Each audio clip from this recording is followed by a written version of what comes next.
आप जब गए थे पंजाब, तो आपका काफिला ब्रिज पे अटक गया था और आपने किसी ऑफिशियल को कहा कि आपने चीफ मिनिस्टर को कही है मैं जिंदा वापस जा रहा हूँ।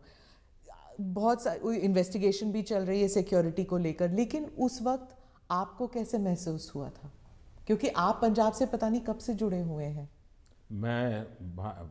इस पूरे नॉर्थ से पार्ट से मेरा बहुत निकट नाता रहा है।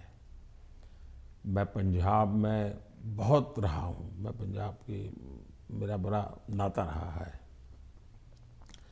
मैं मेरी पार्टी का काम वहाँ करता था। मैं पंजाब के लोगों की जो वीरता है ना, मैंने देखी है। पंजाब के लोगों के दिल को मैं जानता हूँ। मैं आपको एक उदाहरण बताता हूँ। मैं अपनी पार्टी का काम करता था। उस समय तो ये आतंकवाद बड़ी एकदम हालत बड़ी ख़राब थी। शाम के बाद कोई निकल नहीं पाता था। और मैं शायद मोगा में था या तरन तारण में था, मुझे याद नहीं है आज। और मुझे अगले स्टेशन पे जाना था, लेकिन कार्यक्रम के कारण देर हो गई। मैं और मेरे ड्राइवर दो ही थे, हम निकले और दुर्भाग्य से हमारी गाड़ी खराब हो गई रास्ते में। तो हम कोशिश कर रहे थे, लेकिन गाड़ी चल नहीं रही थी। तो उस समय एक पुरानी एम्बेसडर मेरे पास थी। धक्के भी लगाए, कोशिश की। तो खेत में 2-3 लोग थे, सरदार थे। वो दौड़ते हुए आए, उन्होंने भी धक्के लगाने में मदद की, लेकिन गाड़ी नहीं चली। फिर हमने कहा भाई नज़दीक से हमें कोई मैकेनिक मिलेगा कि नहीं मिलेगा। तो साहब यहाँ तो अभी तो कोई मिलेगा नहीं, बहुत दूर दूर है। फिर उन्होंने मुझे कहा कि देखो भाई, तुम्हें बुरा न लगे तो एक बात करो। मैंने कहा क्या?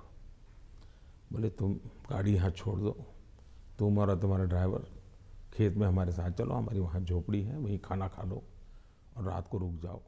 सरदार परिवार, जिस प्रकार से उन्होंने मुझे संभाला, उन्होंने कहा भाई कुछ भी हो तुम सुबह जाना, अब यहीं रुक जाओ।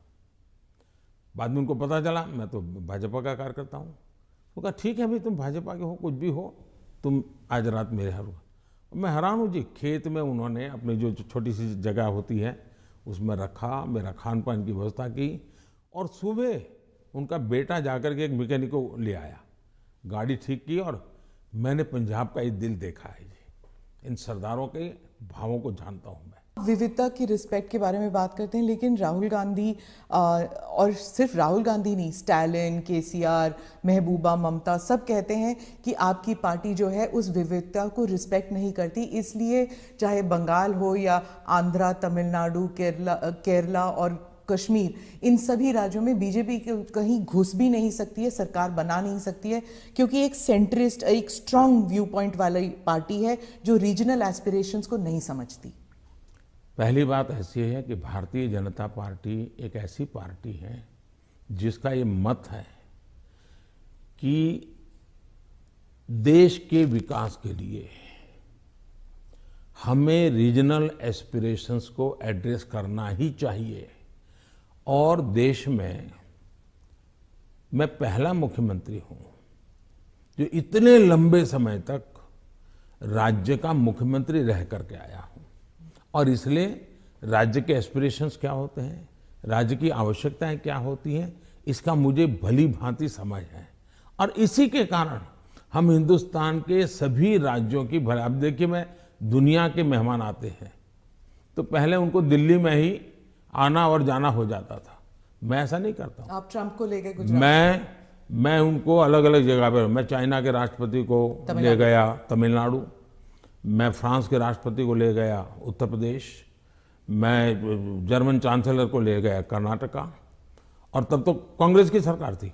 किसकी सरकार? इस देश की शक्ति को उभारना, इस देश के हर राज्य को प्रोत्साहन मिलना, यही हमारा काम होता है। अब यूएन में जाकर मैं तमिल भाषा में कोट करता हूँ तो दुनिया को गर्व होता है कि भारत के पास दुनिया की सबसे पुरानी भाषा है। पहले कोई बोलता ही नहीं था। और इसलिए तो मैं हर एक को साथ लेकर के चलने का प्रयास करता हूँ और मैं मानता हूँ वही रास्ता है। हम विविधता में एकता के दर्शन करते हैं, लेकिन आज दुर्भाग्य से कुछ नेता अपने निजी स्वार्थ के लिए विविधता को एक दूसरे के साथ विरोध के लिए सीड्स के रूप में उपयोग कर रहे हैं, ये बहुत बड़ा दुर्भाग्य है। हमें विविधता में से एकता को पनपाना है। तो आप कह रहे हैं इससे अलगाववाद बढ़ेगा? पिछले 50 साल का अनुभव यही है, उन्होंने यही किया है, हर चीज पे देश को बांटो, राज करो, और उसी में से अलगाव पैदा होता है। लेकिन भारत का चरित्र ये नहीं है, भारत के नागरिकों का चरित्र ये नहीं है। आप इसको एक do you see it as a threat कि अगर इसे अभी नहीं रोका जाएगा तो सेपरेटिस्ट एलिमेंट्स आ जाते हैं कि जैसे अगर कश्मीर का अलग बात है, नॉर्थ ईस्ट की बात अलग है, लेकिन अगर आप द्रविड़ मूवमेंट को देख लेंगे या कहीं और राज्य में देख लेंगे, अगर रीजनल एस्पिरेशंस को बढ़ाया जाता है तो क्या एक यूनिटी फैक्टर में कोई देखिए हमने दरार पड़ सकता है? मैं बताता हूँ काम करने का तरीका कैसे होता है। हमारा ये मत है सामाजिक न्याय। भारत जैसे देश में इतनी विविधता भरा समाज व्यवस्था, और अगर सामाजिक न्याय के सिद्धांत में हम थोड़ा सा भी ऊंचे नीचे करेंगे तो हमारे देश को बहुत नुकसान होगा। इसलिए समाज का छोटे से छोटे तबके के व्यक्ति को भी विकास में पूरा सहयोग मिलना चाहिए और विकास के लिए अवसर मिलना चाहिए। जैसे समाज के अंदर सामाजिक न्याय की आवश्यकता है, वैसे ही राष्ट्र में भी कोई एक इलाका बहुत आगे बढ़ जाए और कोई इलाका पीछे रह जाए तो कभी भी देश का भला नहीं होगा। हमारे यहाँ सर्वांगीण विकास होना चाहिए, सर्वसमावेशक विकास होना चाहिए, सर्वस्पर्शी विकास होना चाहिए, सर्वहित में विकास होना चाहिए। और इसलिए हम एक विषय लेकर के आए जिसमें भी मैं देख रहा हूं कि सभी राज्य हमारे साथ मिलकर के कंधे से कंधा मिलाकर के काम कर रहे हैं। एक राज्य नहीं कर रहा है, ये दुर्भाग्य है, बाकी सब राज्य कर रहे हैं। क्या है, हमने देखा कि हिंदुस्तान में 100 से थोड़े ज्यादा कुछ जिले ऐसे हैं कि जो राज्य की एवरेज से भी बहुत पीछे हैं। हर प्रकार से वहां का धन तो सब राज्य जिलों को समान मिलता है, तो ऐसा क्यों होता है? गवर्नेंस के प्रॉब्लम, योजनाओं का अमलीकरण नहीं। हमने ऐसे जिलों को एस्पिरेशनल जिलों के रूप में आइडेंटिफाई किया और राज्य सरकारों की सहमति से किया।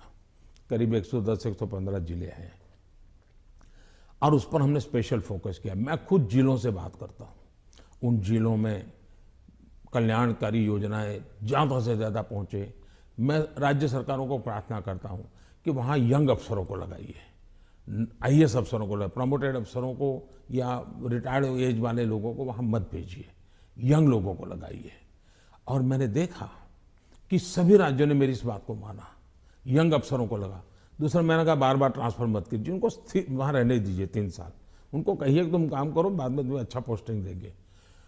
सभी राज्यों ने मेरी मदद की और आज ये जो एस्पिरेशनल डिस्ट्रिक्ट है वो राज्यों की एवरेज से भी कुछ तो आगे निकल रहे हैं, कई पैरामीटर में आगे निकल रहे हैं। अब देश का भला हो रहा है। तो मेरा फेडरलिज्म में छोटे से छोटी इकाई का भी भला हो। अब जैसे ऑप्टिकल फाइबर नेटवर्क हिंदुस्तान के हर गांव में जाना चाहिए। हम लगे हैं, पैसे लगा रहे हैं, पूरी ताकत लगा रहे हैं। क्यों? हमें तो पूरे देश को ऊपर लाना है। यही तो रीजनल एस्पिरेशंस को एड्रेस करने का हमारा तरीका है।